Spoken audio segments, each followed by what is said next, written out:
Hello, everyone, and welcome to another night of Canlis Community College. I'm Brian Canlis. This is my first time as a host of a show. Normally, I'm behind the scenes, and I'm excited to be here. And I'm with the esteemed. That's a good adjective, It right? is esteemed. Yes. I think you're esteemed. Esteemed. Leonard Garfield, the executive director of MOHAI. Right. One of the most beloved museums, not only in Seattle but on the West Coast. It is so fun that you're here. Oh, it's great to be here, Brian. We got stuff to talk about. We have a lot to talk about. You know, it's 2020. Yeah. And there's a lot to talk about. So this is fun.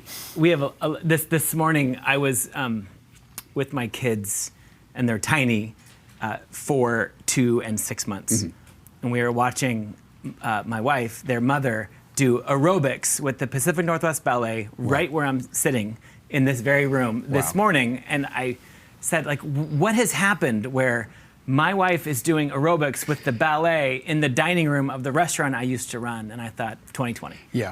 You know, we really, at a museum, we should do an exhibit about how everyone's life has changed, not just in the ways we read about in the headlines, but in the ways that are just so bizarre and unimaginable a year ago, but they're our new normal. And doing aerobics in Canlis, where we're now having a cocktail, is an example. Yes. We'll put that in the museum. All right. Yeah. So I think what's so neat about having you here is we are so focused. We're in one of the hardest, or at least in my lifetime, hardest years in the history of this city. We are experiencing conflict, and we're experiencing uncomfortableness, and we're experiencing hurt and sadness in a way that I've never experienced. Yeah. And yet, in our very narrow way of looking, we think, oh, this is it. This is the worst it's ever been. Yeah. And it's so easy to look forward and not look back. And you are the expert, or one of the experts, and I know you're super humble about it, on this city and answering the question, like, have we been here before as a city? Yeah. And what's so neat, and this is going to be fun tonight, is you've brought a cornucopia, if you will, of images from throughout history that all relate to this city. You're making me nervous, Brian, because you're mixing them all up, which is good, because we'll just pick and choose. Wasn't that the plan? That was the plan. We were going to mix them all up. We're going to mix them up. I spent hours preparing this. No, I'm going to make you work. Yeah, no, because they were in perfect order. But you know, we have been here before, and I think that really, when we were talking, and Mark was joining us, and we were thinking, what can we share tonight? I think it's really the thought that, as a community, we have faced a lot of challenges, and there's been some remarkable resilience here. There's been resourcefulness. There have been times when we've really been challenged to our core, and as we are now, and what can we learn from that? So I think that was what set the context for this evening's conversation. Right. Before we hop into that, for anyone who doesn't know, what is MOHAI, and why does it hold such a special place in the hearts of this city? Well, it's the Museum of History and Industry, and it's right out here on Lake Union. It's just right down there, South Lake Union. And it's really the city's storyteller. It's the repository of our city's memories. And to me, what's most important, it's where we can learn lessons about where we've been so that we can make really smart decisions about where we're going next. So every year, about 30,000 young people, as young as your kids and older, come to the museum to learn about our city, to feel not only that this is part of their story, but that they are empowered to actually make the history of the future. That's what MOHAI provides. And you would say, by studying our past, it'll only help enlighten, like, how best to know to go forward. Yeah, we believe that. We really do. And probably tonight we'll touch on stories that show that we have been here before. And how we respond to these events is really the measure of our character. We're always going to be inundated with historical events. When we get through 2020, there'll be another time in our future. Right. Hopefully it won't be for a long time, but there will be other challenges. Right. That's to be expected. What will really test us is how we respond to those challenges. And responding to those challenges includes understanding where we've been, looking at how we responded in the past, and really taking the best from that and applying it to today. Let's dive in. Okay, let's I'm do just it. going to pick one. Should we? I'm going to have a little, a sip of our. This is to you, Brian, and to Thank you. Kamloops Community College. Oh, and stop. you told me that your student body was how large? We're at 11,000 That's now. unbelievable. It's so amazing. That's more young people. That's more students than on the University of Washington campus right now. No, I suspect. Yeah, well, ours are at least home, safe in their homes. Safe at home. Yep. Okay. I'm just going to pick one out. I have no idea what I'm picking. Oh, there we go. Oh, this is famous. This is famous. And it was right out here too. okay, so I'm holding this up, I think, so they can see it at home. Mm-hmm. This is a billboard, and it says, "Will the last person leaving Seattle turn out the lights?" Where was this billboard, and what is the story about how this became the most famous billboard in the history of this entire Seattle, city? right? Yeah. And I don't know what the runner-up would be for the most famous billboard. It but might be ours. Do you know we built a billboard? Does it say community college? I Yes. saw it. It was enormous. It's incredible. It is incredible. Well, we think it's incredible. Another thing for a history museum. Well, this was the billboard that, to me, reflect how do you treat a calamity? It was calamitous that Boeing laid off thousands of workers in our community. How did we respond to it? What year was this? And this was in the late 1960s, early 1970s was the Boeing bust. The supersonic transit project went bust. Thousands of people were laid off. What was supersonic transit? You mean the Concorde? Well, yeah, the big planes that were going to fly us around the world. And it was a project that had a lot of government support, a lot of anticipation, and Boeing was heavily involved. It was canceled, and it really set the company back on its heels.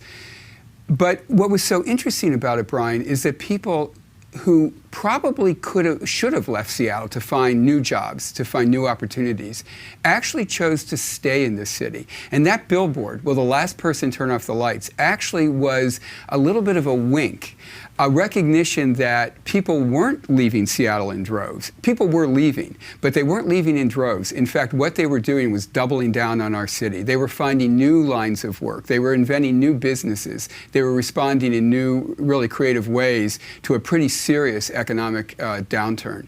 And that billboard was both a recognition of the challenges we faced, but also a little whimsical approach to say, hey, guys, it's not all over. We're going to smile at this, and we're going to get to work and recover. And that's, in fact, what happened. What character trait of our city do you think shone through in this moment? I think the ability to go through a difficult period and to stand tall, buffeted by all the changes, and come out the other side and not lose our sense of optimism. Seattle's a community that is really always looking over the horizon. We're an optimistic city. We're optimistic. We don't spend a lot of time looking backwards. We spend more time looking forward. And I think that billboard, to me, says, hey, these are difficult times. And if you're going to leave, go ahead. But some of us are going to stay, and we're going to be better, and we're going to do better. And, of course, Boeing recovered brilliantly, but so did the community. Yeah. Okay, you ready? Yeah. I don't know what it's going to be. It's just okay, it's no, so this fun. is, yeah. It's so fun. Okay, well, this. Yeah, that one we'll skip.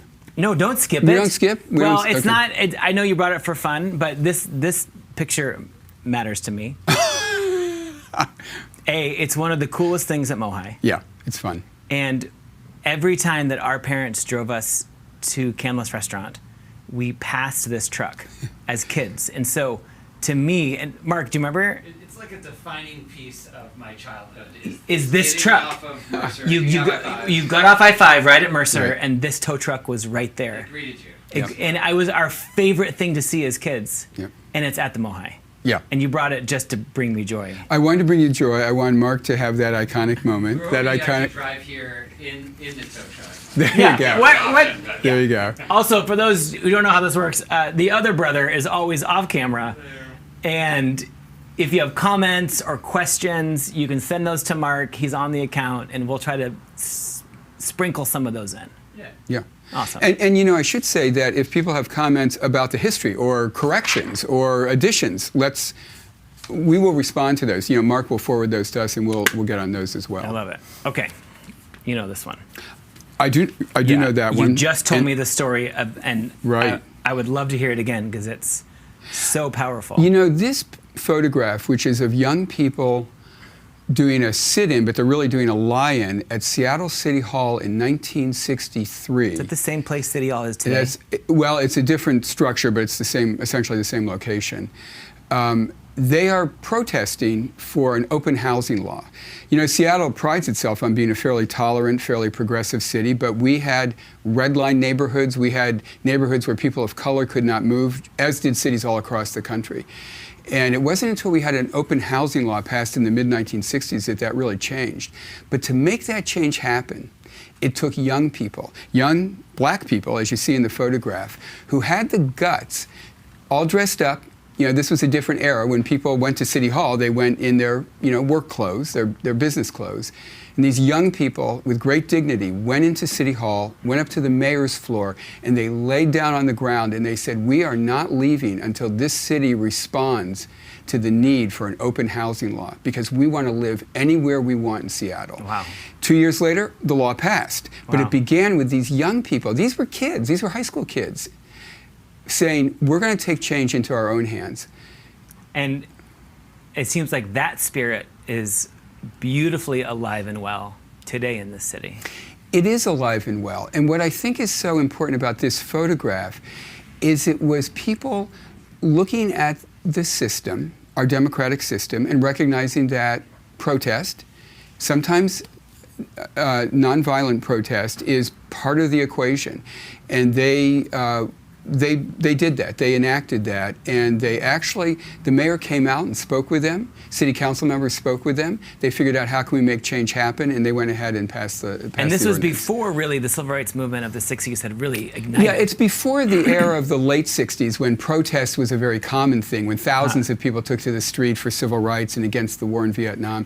These were young people who really were going out on a limb. And did this set Seattle up nationally with a reputation of being a city that was progressive, or a city that was who cared about civil rights ahead of their time at all? Or Well, I think Seattle has a self-image of being very progressive. I mean, this can be for your student body to debate among themselves, but we do have a self-image of being progressive. And in fact, we have had a very progressive theme in our politics.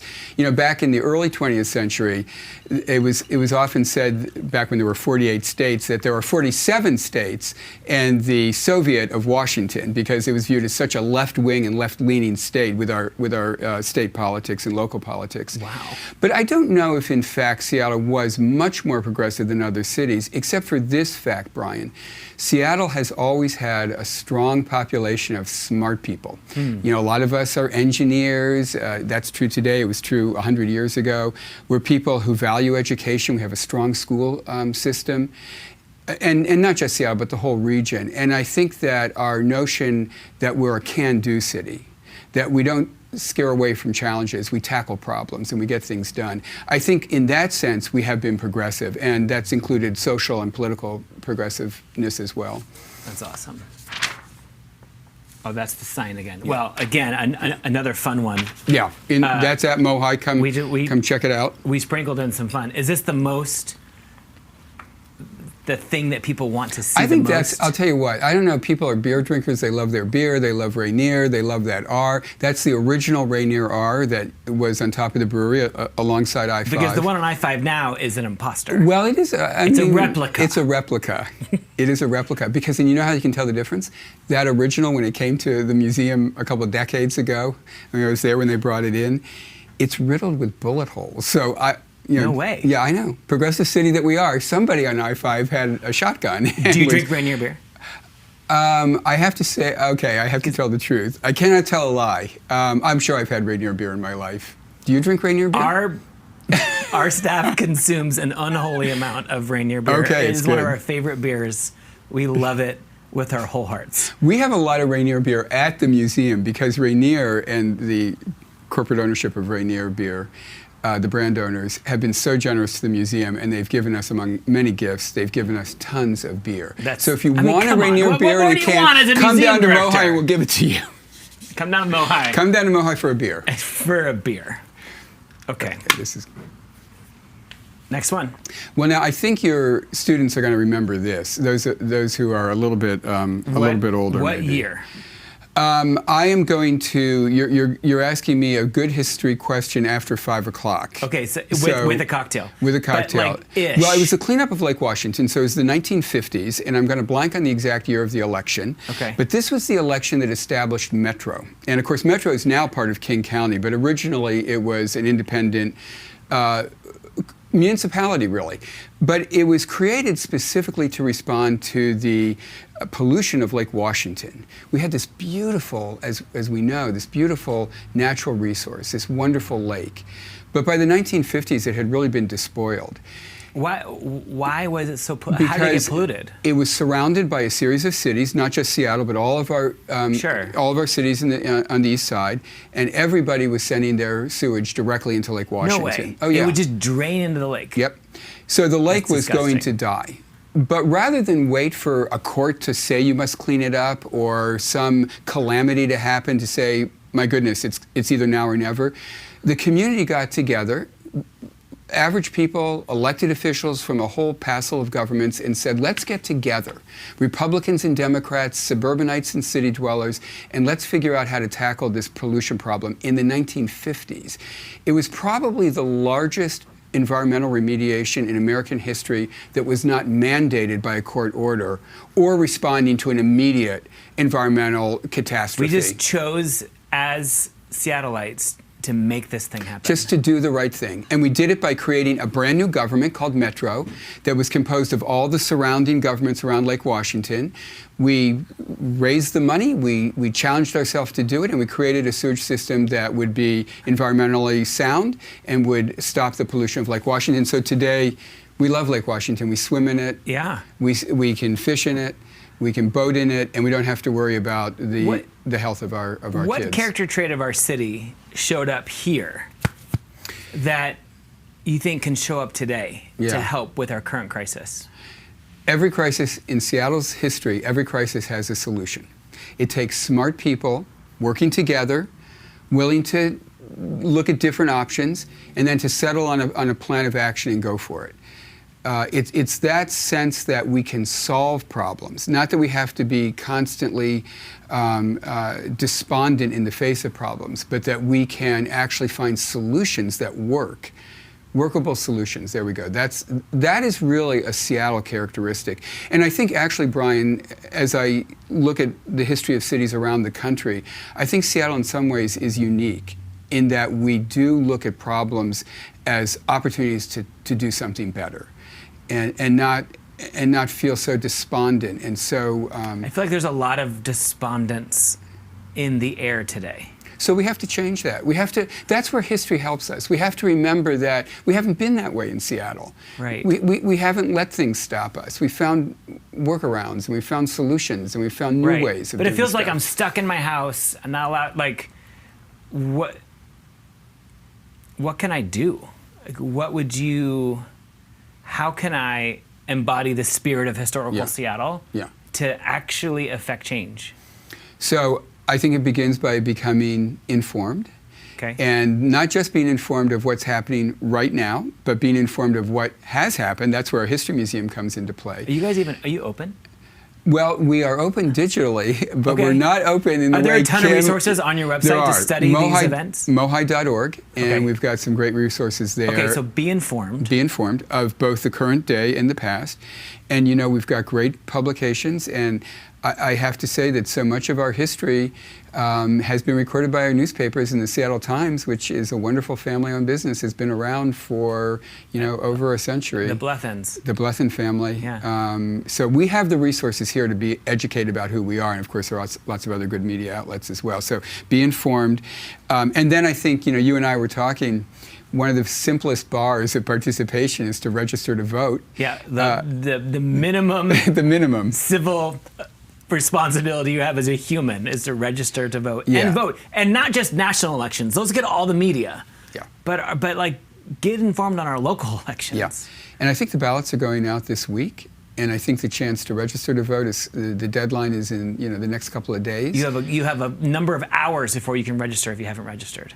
I don't know. I think it may be a number of days. Well, but still that's hours. hours. We can count it by 48. hours. But I think vote, be informed, and then kind of wake up every day and say, not just how can I make my life better as an individual, but how can I make this community that I live in better? And it may be as simple as helping a neighbor. It may be as simple as deciding to volunteer for a community organization that day.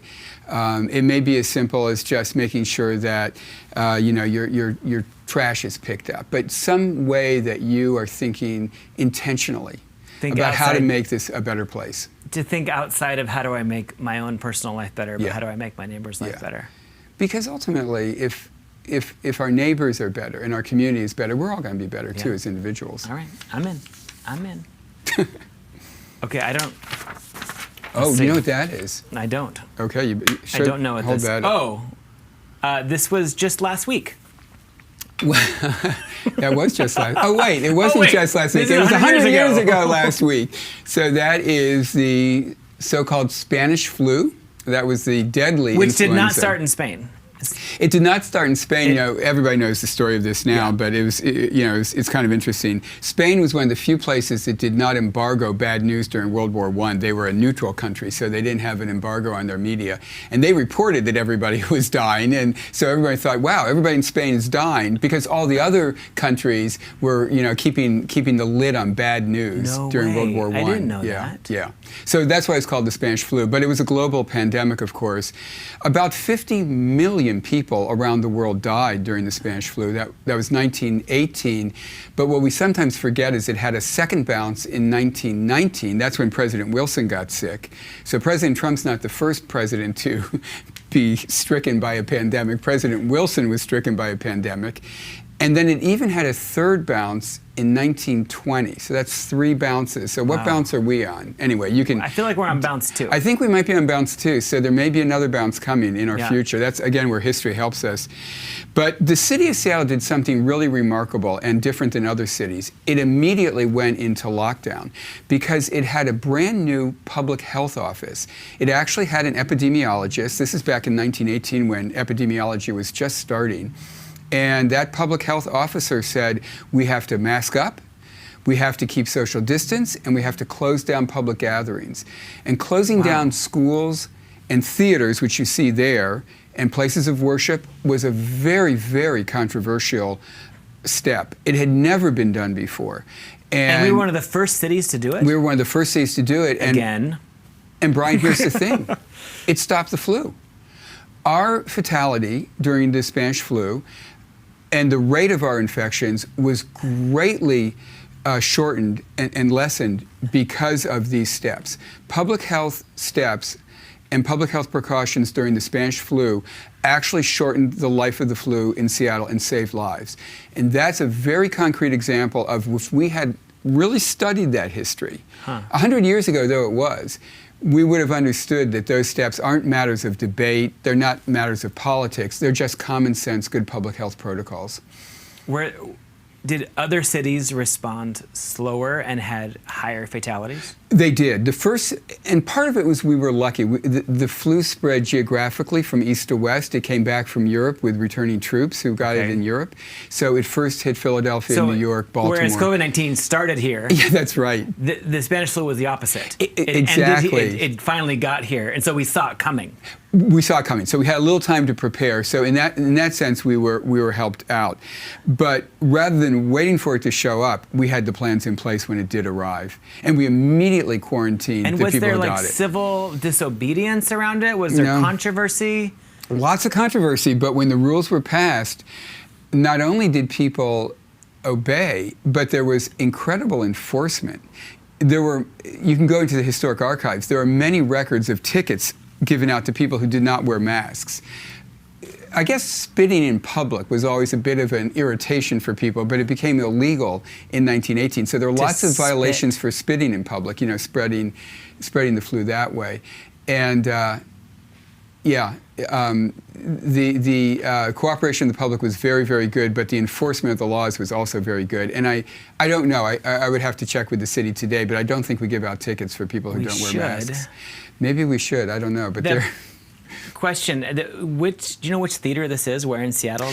Before I came, I thought somebody's going to ask that question. It's just like see, again, I should have done that research. That would be a good question for the class. That's a class assignment. Brian. The doors look like Fifth Avenue, but the, Yeah. but the ticket box I doesn't. think that maybe one of our MOHAI people who is watching can respond. Can hop on the comment Can thread? hop in on the comment line. I think that particular theater may be no longer there. It's incredible that we've been Yeah. here before. Okay. That would be a good research question for someone. I'm watching. No one knows it just yet, so we'll see. Okay, Mark, we need the answer to that. This Yeah. one. Yeah. Well, you use the word resilience, and we have to go back to the beginning because we're sort of here on Duwamish and Suquamish land. And when European Americans came, they claimed this land without a great deal of respect for the fact that other people were living here and had been living here for thousands of years. And so it's really interesting, Brian. We are the only city in America that is named after a tribal leader who was living at the time that the honor of being named happened. So Chief Seattle was alive when Seattle named itself after him. But the very first set of rules that the city adopted when it incorporated in the 1860s was to ban Indigenous people from the city. Native people could not live in the city of Seattle named after their tribal leader. That was in the 1860s. Yeah. When did we name Seattle Seattle? At that time, in the late 50s. So we name our city after the living chief. Who everybody respected and then revered. banned him from and our own banned him city? and his daughter, so-called Princess Angeline. Kiki Soblu was her real name. And so what this image, I think, is so compelling to me is that these are Native people gathered to trade and to live on the outskirts of Seattle. They're in what is now essentially Belltown. At the time, This is Belltown. This is down by the the Elliott Bay waterfront near where Belltown is now, so Bell Street basically.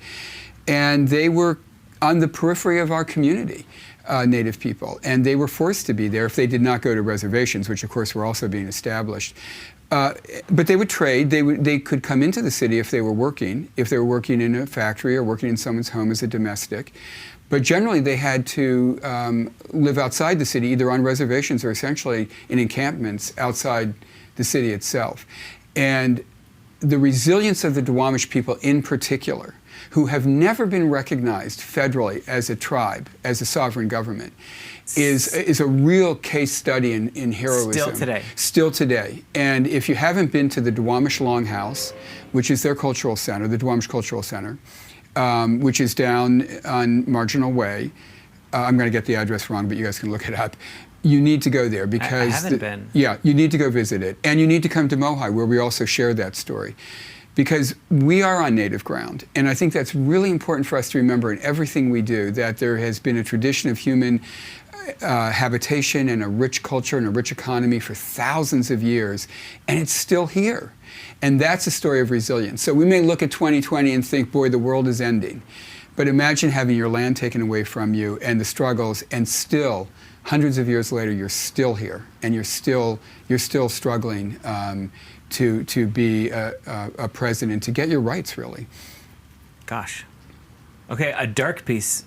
Well, it's a dark piece, but it's a heroic piece, because It is a as with heroic so much piece. Seattle history, resilience leads to really leads to strength, and oftentimes leads to triumph even. Right. Endurance is its own form of triumph. Thank you for sharing that. Okay. I don't know what this is. What is that? Let me see that.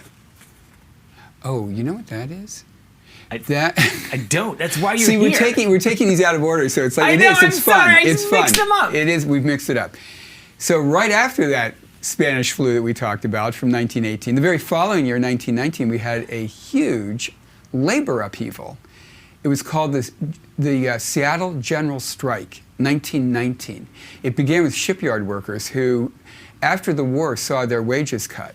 And they decided that Why were their wages cut? Well, war is good for business. World War I. World War I, it's good for business. Right. Seattle was a shipbuilding center, so we had a lot of... we built ships for World War I here. oh, my goodness. Yes, and they were all lined up out here in Lake Union. In Lake Union? Yeah. World War I ships. Yeah. Yep. And then we send them to Well, they were transport ships. They were battleships we built. One of the most famous battleships of all time, the USS Nebraska, was built right down on Elliott Bay. Battleships in Lake Union? Well, that was built on Elliott Bay, but Lake Union was a place where they kept some of the ships after the war. Gosh, I didn't know that. Oh, it was a huge industry, and thousands of people poured into Seattle to work in the shipyards. It was a major, major industry. Much bigger than what had been before the war, which was primarily, I mean, we had a big shipbuilding industry, mostly wooden ships, but steel ships were being built for World War II, as well as wooden ships, some of the biggest in the world, thousands of people. When the war ended, those commissions, those jobs ended as well, and so the wages fell at the shipyards, and the workers protested.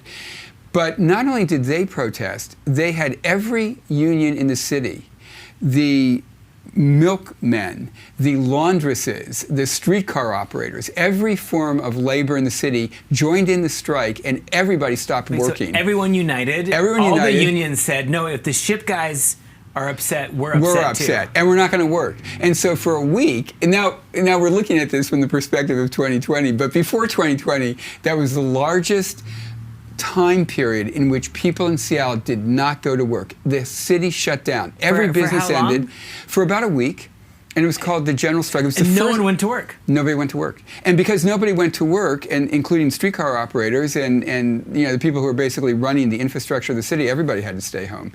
So now we have a little sense of what that might feel like, but at the time it was a major deal. Did it work? Well, that's a good question. It did not really work. Oh. At the end of the day, the wages still stayed depressed, but Seattle got the reputation as being a labor city, and it got the reputation as being a city that could be very progressive, maybe even a little bit radical in its politics. Got it. So that's it's pretty neat. Everyone joined in. Yeah, everybody joined. Like this sense of unity of like, yep. Hey, this is Seattle. This is our town. We're tough. Don't mess with us. Well, we're kind of that's really interesting. We're kind of a gritty city. We were. I don't know if your dad and granddad shared those stories with you, but of course, Kamloops is so famous for bringing fine dining to our community, and it's got a sense of of the beautiful sophistication of Seattle. But Seattle also had another side, which was a side of, a little bit of dirt under the fingernails. Well, we were the gold mining station wasn't this what I'm trying to say? Yeah, we were the jumping off point for the gold mine. We were in the woods cutting trees. It was like this, everyone wore Filson everywhere, right? It was this like... Yeah, well, we were catching fish, we were going up to Alaska. Yeah, we were natural resource based. And then when the industry came in, a lot of it was pretty tough industry. It took some hard work to build a ship. Which is why when Peter Kamloops built this restaurant, everyone thought he was nuts. Yeah. Because he had the audacity to charge 50 cents for a baked potato. In Seattle. And they're like, that's never going to work. Yeah. Because the prices were astronomical. And yeah.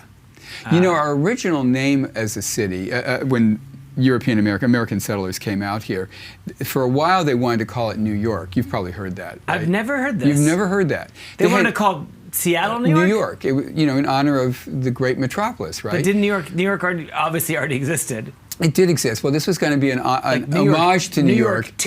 Well, it was going to be called New York Alki. And Alki is a Lushootseed word or a Chinook word, a jargon word from native languages meaning eventually or by and by. So eventually we're going to be New York. So that was the bar we set.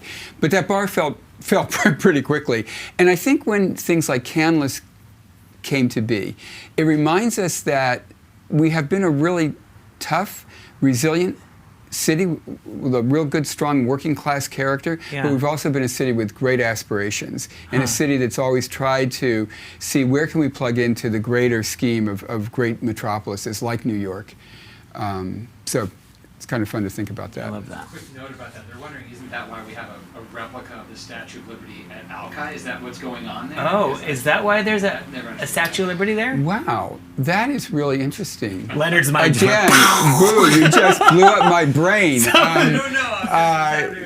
See, this is what we're going to do. We're going to get all these questions. We're going to go into the MOHAI archives. And here's what I haven't shared with you, Brian. We have 4 million things in our collection. What? 4 million objects and artifacts and photographs. So really, there's so much more to learn. And every time I go into our resource library or into our museum, I learn something new. And I'm going to learn why exactly that Statue of Liberty replica is there. Because that's a good question. That's pretty cool. Yeah, that is cool. Okay. I think we did that. Is this is another Spanish flu? Yeah. So I think we did that. Another theater. It looks like. I like the way they're wearing gloves, right? Oh yeah, gloves. And did a mask in that photograph? And definitely a mask. Yeah. I think it looks like Fifth Avenue. That one, I think that one might be the Like Fifth the Avenue. ornate, I think that one is the Fifth Avenue. The ornate doors. Yeah. It's really pretty. Actually, no, wait. Let's take that back because we're talking 1919, 1918. No, that wouldn't be the Fifth Avenue. Oh. It predates that. Was Paramount built? The Paramount was not built until the 1920s. We're going to research this and get this to everybody. Oh, it's so sad. You'd think I would do this before I came, right? You know what's interesting? The doors are actually like. Oh no, that's an elevator. It's an Otis elevator. Oh, it's an elevator operator. Yeah. Yeah. Okay. She's riding the elevator alone, which apparently is a good thing. A good thing. Yep. Oh, yeah. Now this goes back to our earliest period as an American community. So this is from 1856, and this is the first American flag in Seattle. But it's an interesting story because it was sewn during something called the Battle of Seattle, when Seattle was transitioning from a very small community that was basically on native land into a formal part of the United States. There was a battle, really, between native people who did not agree with transferring this land to the United States and the early American settlers who were here. And it was a battle that involved gunshot and cannon fire and other forms of real war. And the community of European Americans huddled together in a small blockhouse that was built basically where the Olympic Hotel is now. And while they were in this blockhouse waiting for this war to end, women took scraps of their clothing and created this flag. And we call it the Petticoat flag. It's kind of like the Star-Spangled Banner for Seattle. Is this flag at the MOHAI? It's at MOHAI. It's on display. It is such a precious artifact. You'll notice that it has 13 stars. This was during the 1850s when quite a few states were entering the Union. So it's very possible that the settlers in Seattle had no idea how many states were in the United States. They were just becoming part of the United States, but they knew about 13, right? 13 colonies. Right. So they sewed 13 stars. From their petticoats. Well, that's the story. It's from their clothing, from fabric they had. The sort of story afterwards was from their petticoats, but it's from other clothing too, probably men's clothing as well. But when that war ended, it was a war of only a few days, and American military power came because the U.S. Navy, the entire fleet of which consisted of a few ships, actually made it into Elliott Bay. They had cannon power, and that really ended the war, and really firmly secured this part of the world as official United States territory. The sad part of that, of course, is that it really had no consideration for the rights of native people who were, owned this land, occupied this land before. But it did establish it as an American community, and at the end of that war, we had an American flag. And it was a kind of a sense of, this is our future. Whatever we were, a frontier that was both Indigenous people and European American people, going forward from this point forward, 1856, we were going to be a community that was officially part of the United States. And that's the symbol of that episode in our history. In some ways, that's the beginning of Seattle as part of the United States. Yeah. It's a very powerful symbol. Wow.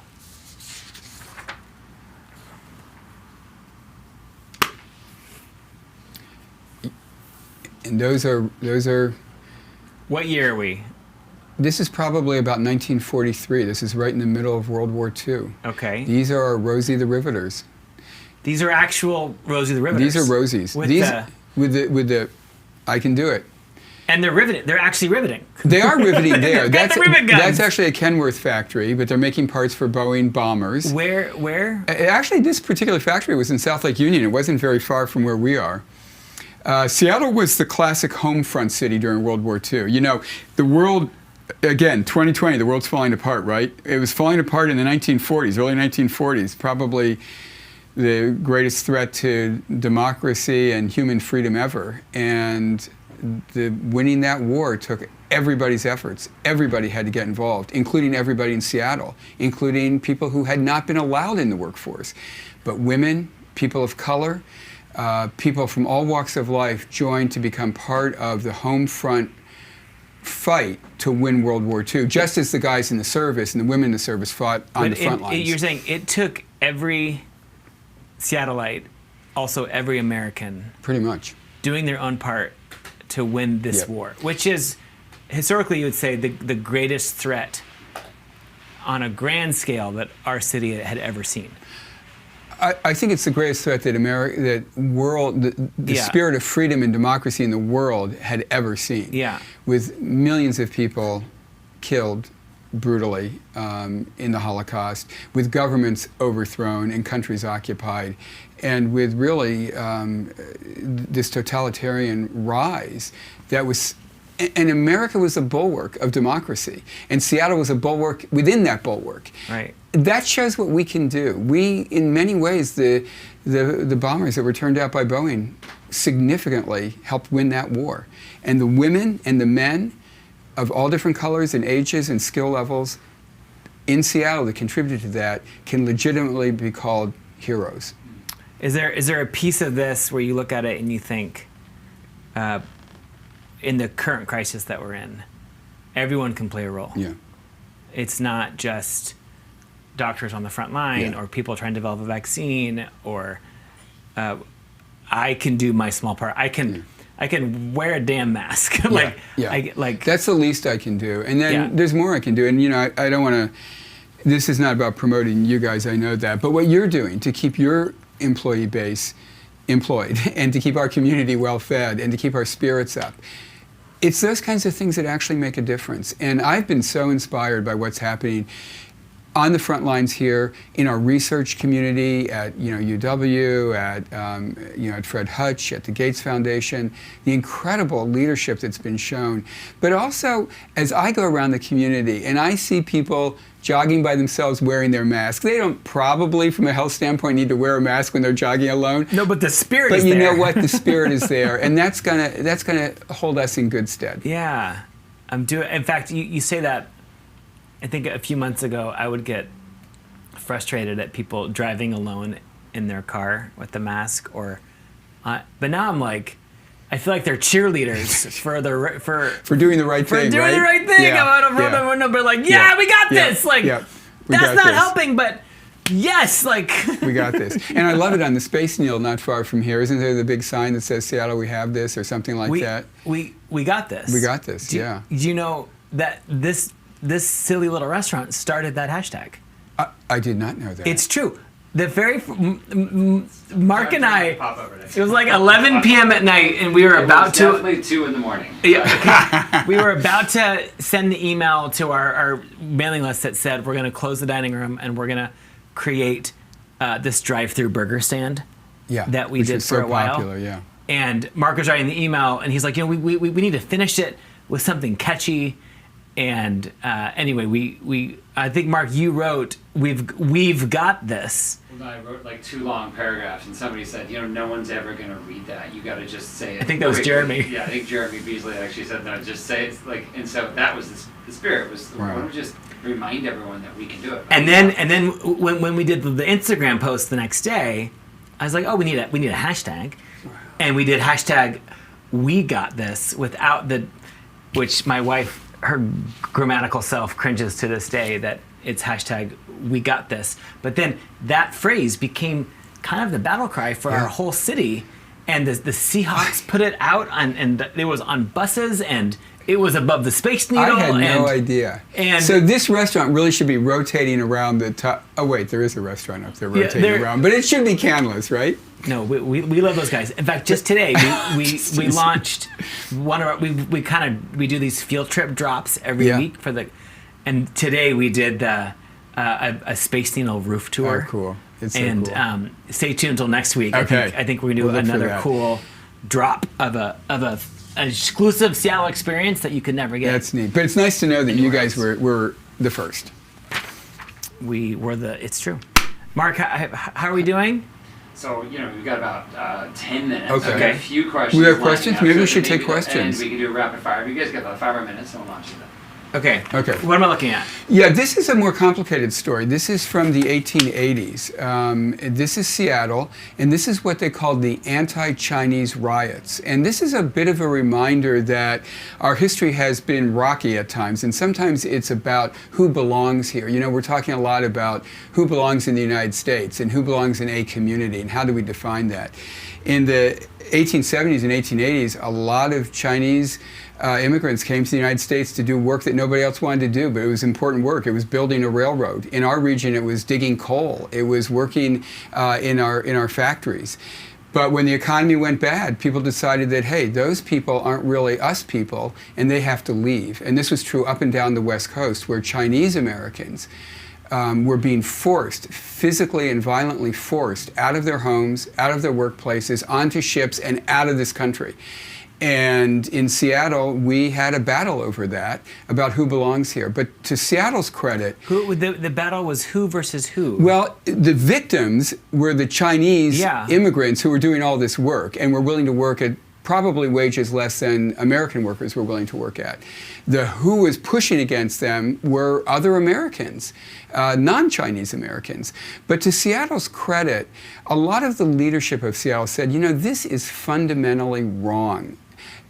All of us who live here and work here belong here. Whether we're citizens under the rules of citizenship, whether we've been here a few days or for many years, we have a right to be here. And we need people to be here because everybody contributes in an important way. And so the leaders of Seattle, people like with names like David Denny and Thomas Burke, and names that we're so familiar with, actually put an end to the vigilante violence. They called in the National Guard. They said, this has to stop. We've got to protect our Chinese community. And in fact, they did. And the Burke, like the Burke-Gilman Trail? As in the Burke-Gilman Trail, or the Burke Museum. And Denny, Museum. Like Denny Way down here, and Denny Hall. All those guys said, we need to make sure that we're protecting this community because there's a fundamental constitutional right. In fact, it's the first time that Seattle is mentioned in the New York Times because it was such an unusual action. Up and down the West Coast, other communities did not put up resistance to these vigilantes. They let vigilantes drive Chinese people out of the community. We said, no, that's not right. You know, the East Coast media is always a little slow to cover our stories. I know, it took a long time for them to cover us. It took quite a few years. But so that's what that's an illustration that appeared in the national media. I think it appeared in Harper's Magazine back in the 1880s, illustrating the violence in Seattle that ended with a lot of damage and harm to the Chinese community, but at the end of the day, Seattle as a community said, you know what, let's put an end to this. Let's allow Chinese people to stay here. This is not who we are as a city. This is not who we are, yep. One more? Yeah, one more. One more? Okay. I don't, is this a good A lot one? of people want this to go longer. Okay. It's just They want to go longer? Okay, hold on. Have we gotten any answers to our actual factual questions? Well, so I've learned that there are 63 theaters in this city that I had never heard of. There's a lot of discussion over which theater it was. I'm not even going to go there. Okay, well, which one was photographed? That's what we need to know. A couple of questions on any timing for when the MOHAI might reopen. Oh, that's a good question. Well, just real quickly, since Mark asked it, I can't scoop this, but it's going to be around the holidays. It's going to be later this fall. I can't scoop it. I'm sorry, guys. It's a holiday where you dress up? It's a holiday where you dress up like a pilgrim, I guess. Okay. It's a holiday where if you're really smart, I can't say that either, can I? Okay. But you have to look for some great dinner options. Got it. Maybe a late November timeframe. Late November. That's when we'll reopen. Late November. And that's exciting. We're so excited. But you know what? Like you guys, our first priority is the health of our visitors, the health of our staff, and just following public health protocols. So we're only going to do what's smart, safe, healthy, and legal. Are you eager to have people again in your halls? I'm beginning to miss people. Right? I have all these 4 million artifacts. I've got all these ghosts of the past talking to me. I need to talk to real people. That's why I'm so glad to be here. Have you been able, since you don't have people coming in every day, Listen, MOHAI.org, we've got lots of digital stuff. And right now, we're focusing a lot of digital programs on democracy. And this Saturday, I'll do a little advertisement. We have a community conversation that's going to feature people like David Domke from the University of Washington and a whole bunch of other great speakers talking about our democracy, threats to it, the future of it, what the current state is. It's a real good thing to see before the election. So this Saturday, MOHAI.org would be a place to check out. Awesome. Yeah. Awesome. Okay, one final picture. Okay. What's this Well, one? that's the same story. So we have to pick another. This is the. This is the National Guard coming in to protect the Chinese community. So we need to pick one last Okay, picture. I'll let you pick of the last three. Did we didn't do this one? No. Okay, I think I'm going to do this one because I had the opportunity to meet this family. This is a family of Japanese American citizens from our community, from the Puget Sound area, who were incarcerated during World War II. Why were they incarcerated? Because they had Japanese ancestry. They were American citizens who were American citizens working hard and raising their families and contributing to the health of our community. And for the 4 years of World War II, they were in an incarceration camp. That was a fundamental wrong. And I think that picture shows us the human toll that we talk about numbers, even in today's immigration debate, we talk about the numbers of people who perhaps have come across illegally or people who might be threatened with deportation. Those numbers have faces and names. And in this case, the faces and names were of American citizens. Many years later, the United States government recognized that that was a wrong. That was against the constitutional rights of the people who were incarcerated. And there were reparations made to Japanese American citizens for the harm that they suffered during World War II. So it's an unhappy story. The happy side of that story is that the resilience of that community, the Japanese American community, through that experience, is something that we can all learn from and be inspired by. And there's an organization in Seattle called densho.org that captures their stories of Densho,